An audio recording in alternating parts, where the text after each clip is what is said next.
Hello అండి. ఇవాళ మనము మామిడికాయలతోటి తీపి పచ్చడి, నిలువ తీపి పచ్చడి ఎలా చేసుకోవాలో నేర్పిస్తాను. దీనికి మీరు ఖచ్చితంగా తోతపరికాయలనే ఎంచుకోండి. నేను 1 కిలో మామిడికాయలు తీసుకున్నాను. వీటిని బాగా కడిగి పొట్టు తీసి సన్నని తురుముతోటి తురుముకున్నాను. సో ఈ కప్పుతోటి నాకు 6 కప్పుల తురుము వచ్చిందండి 1 కిలో మామిడికాయలకి. దానికి నేను 3/4 కప్పు ఉప్పు వేసుకున్నాను. 1 కప్పు కారం పొడి, 1/4 కప్పు ఆవాల పొడి, 3 కప్పుల బెల్లం పొడి వేసుకున్నాను. అది కాకుండా 1 టేబుల్ స్పూన్ వేయించిన మెంతి పొడి కూడా వేసి బాగా కలపండి. మొత్తం తురుము మొత్తం అంతా అన్నీ కలిసేలాగా బాగా కలపండి.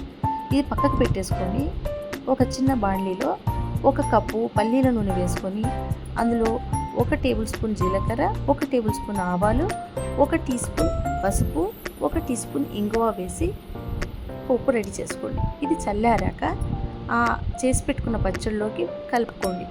మీరు ఒకసారి టేస్ట్ చూసి ఉప్పు కానీ బెల్లం కానీ తక్కువైతే మళ్ళీ మీరు కలుపుకోవచ్చు. దీన్ని మీరు ఫ్రెష్ బాటిల్లోకి తీసి పెట్టుకొని ఫ్రిడ్జ్లో పెట్టుకుంటే ఒక 6 నెలలు ఇది రిజర్వ్గా ఉంటుంది. అంతేనండి. Thank you for watching.